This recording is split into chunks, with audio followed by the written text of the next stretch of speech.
Vamos a tratar la segunda letra que tiene que ver con la U, que es Unconditional Election. Este es otro de los temas que de hecho trae mucha controversia también dentro de los 5 puntos calvinistas, cuando hablamos sobre el tema de que hay una elección que es incondicional. Y este, por supuesto, viene a ser otro de esos puntos que es una respuesta contundente y abiertamente contrastante y antagónica ante los planteamientos pelagianistas y semipelagianistas. Porque precisamente cuando seguimos con el tema de Pelagio, Pelagio decía que el ser humano, al tener una bondad inherente, inmanente a su ser natural, a su constitución ontológica, no era necesaria la intervención de nada que tuviera que ver con Dios, como su gracia, como su justicia, como su amor, como su bondad, como su piedad. Nada de eso era necesario, sino que el hombre estaba en la perfecta capacidad de poder hallar el medio para poder conectarse con Dios a través de simplemente tomar una decisión libre, diciendo, pues yo quiero servirle a Dios y nada más que eso. Por lo que la elección, en el sentido pelagiano, viene a ser una elección que es totalmente contraria a lo que expresa acá el texto o a lo que expresa la doctrina de la elección incondicional. Quiero que veamos algunos puntos. Por ejemplo, ¿sobre qué base decide Dios elegir a los que van a ser salvos? Sería la primera pregunta que deberíamos hacernos, ¿no? La primera pregunta que deberíamos hacernos: ¿sobre qué base Dios elige dar salvación a algunos y no darla a otros? ¿O sobre qué base sencillamente Dios decide salvar a algunas personas? Para el pelagianismo, por supuesto, la base está en la inherente bondad que sigue existiendo en el corazón humano, puesto que no fue contaminado con el pecado original de Adán y Eva. Mientras que en el calvinismo, por supuesto, también en los escritos y en la teología propia agustiniana, vamos a ver que es absolutamente todo lo contrario. Y no es que lo diga Pelagio, no es que lo diga Calvino, no es que lo diga Agustín, sino que es lo que está en la Biblia, es lo que se consagra dentro de las líneas de la Biblia misma. ¿Bajo qué entonces elementos Dios decide elegir a algunos para salvación? No hay ninguna condición previa, no existe condición previa en la que Dios se fije mirando en dirección hacia el corazón del hombre para que él pueda llegar a la decisión de salvar a algunos y por otro lado no salvar a otros. No existe ninguna condición previa que Dios en la eternidad de su presencia, de su poder, de su existencia, así que podemos hablar, ya sabemos que en términos filosóficos más puros y duros la categoría existencia no aplica para Dios, estaríamos hablando más bien de la realidad de Dios en el universo. ¿Cuáles son las bases que Dios utiliza para elegirnos? ¿Será que hay condiciones previas? Hay condiciones previas. Dios tiene que ver, por ejemplo, que haya un cierto nivel de bondad en el corazón de un ser humano determinado para poder elegir sobre ese ser humano, puesto que ha encontrado que hay un cierto grado de bondad en su corazón. ¿Será que las cosas funcionan de esa manera? Pues lo que la Biblia dice es totalmente opuesto a esa realidad. No existe condición previa. Esto es lo que dice la elección incondicional, que no existe condición previa en el ser humano.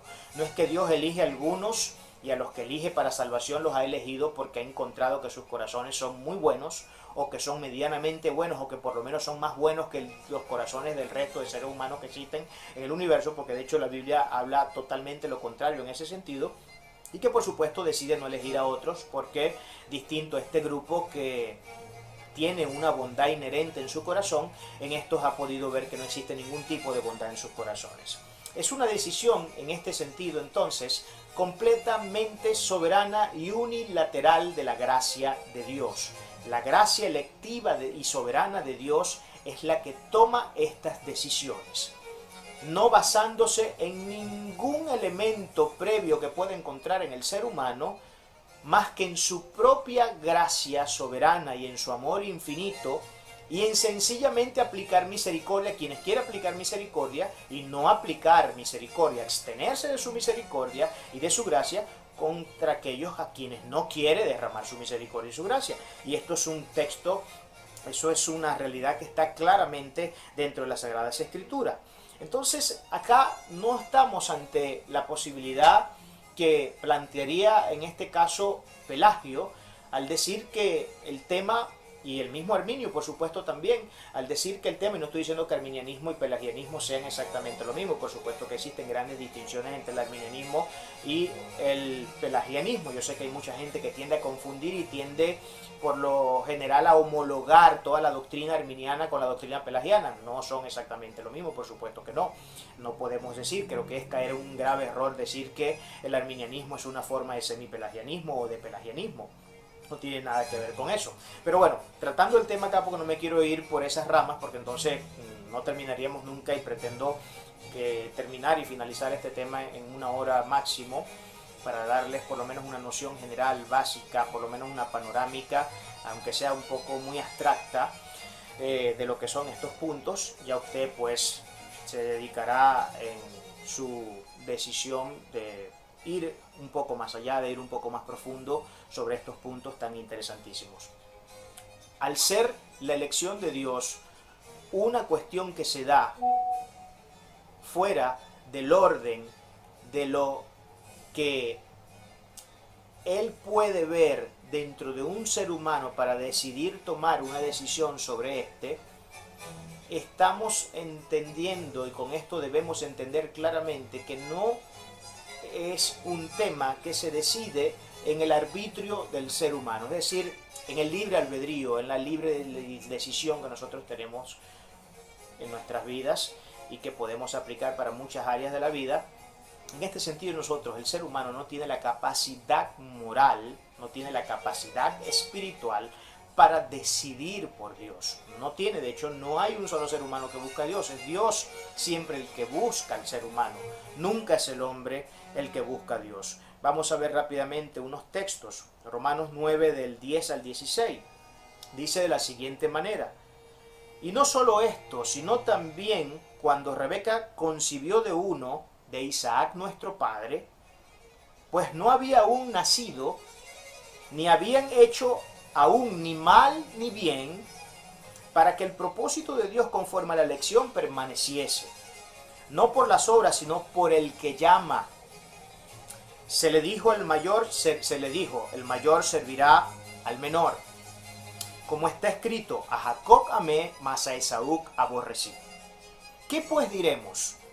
Ahora miren acá la magistral capacidad de Pablo para enseñar la palabra del Señor. Y de hecho creo que esto revela esta parte acá, esta pregunta retórica que Pablo hace, revela de hecho la realidad de lo que significa ejercitarse en una maestría, en una magistralidad, en un magisterio que ciertamente es efectivo y que además de ser efectivo es completamente aleccionador y ejemplar.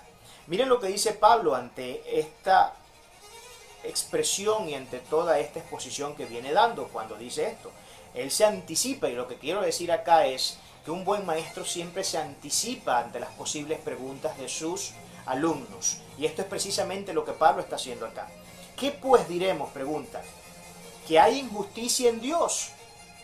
En ninguna manera.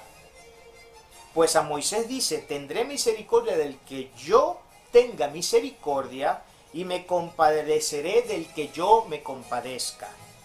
Así que no depende del que quiere ni del que corre, sino de quien Dios tiene misericordia. Creo que no hay una manera más absolutamente efectiva de darle solidez a esta doctrina de la elección incondicional más que apelando a este texto. No hubo condición previa que Dios viera en Esaú o en Jacob para decidir por uno o para decidir por el otro. No habían hecho aún, no habían ejecutado aún ni siquiera mal alguno porque no habían nacido y ya Dios había elegido sobre Jacob. Yo entiendo cuáles son las objeciones que pueden presentarse en este punto de parte de los arminianos y de parte de la gente que por supuesto no suscribe estos puntos doctrinales del calvinismo. Por ejemplo, hay personas que objetan este punto diciendo que, bueno, Sí, ciertamente ellos no habían cometido mal, no habían hecho nada malo todavía porque no habían nacido, ni siquiera habían venido al mundo. Pero Dios, en su prognosis, en su conocimiento con antelación de las cosas, ya Él sabía, mirando hacia el futuro, mirando todo lo que iba a ser el tránsito de vida tanto de Jacob como de Esaú, ya Él sabía cuál de los dos era el que iba a tener el mejor corazón. Porque hay un conocimiento previo. Y este tema del conocimiento previo es uno de los puntos que se discute mucho cuando hablamos del tema de la predestinación, por ejemplo.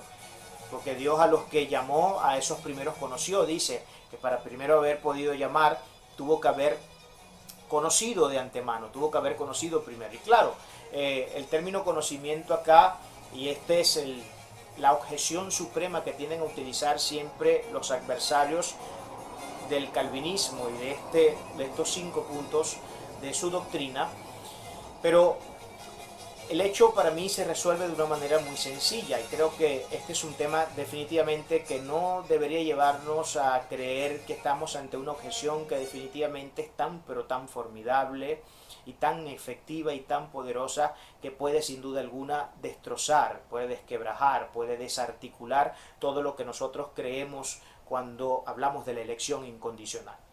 Ciertamente Dios, para poder llamar a alguien, para poder tener compasión de alguien, para poder decir este es para mí, este será uno de mis escogidos, a este llamaré, a este prepararé, a este salvaré, tuvo que haberlos conocido de antemano, por supuesto, pero no conocido de antemano en el sentido de que él viera entre todas sus obras en vida cuántas de ellas fueron buenas para en función de eso determinar que este es mío o no es mío, sino que sencillamente se supone que por ley lógica, de simple sentido común, Dios no puede comisionar a alguien para la salvación si primero no lo conoce. Se supone que aquí el término conocer puede sencillamente referirse al hecho de la razón existencial de este ser a quien Dios está comisionando. La razón existencial de este ser a quien Dios comisiona tiene que ver con el hecho de que ciertamente tiene que haberlo conocido. ¿Y por qué lo conoce? Lo conoce porque ya está en la existencia, porque ya es un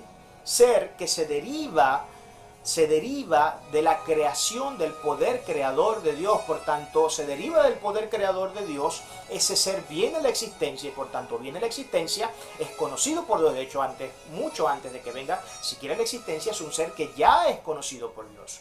Y esa es la manera sencilla de poder hacer una exposición correcta sobre ese punto de lo que tiene que ver con el tema del conocimiento previo de Dios acerca de los seres humanos.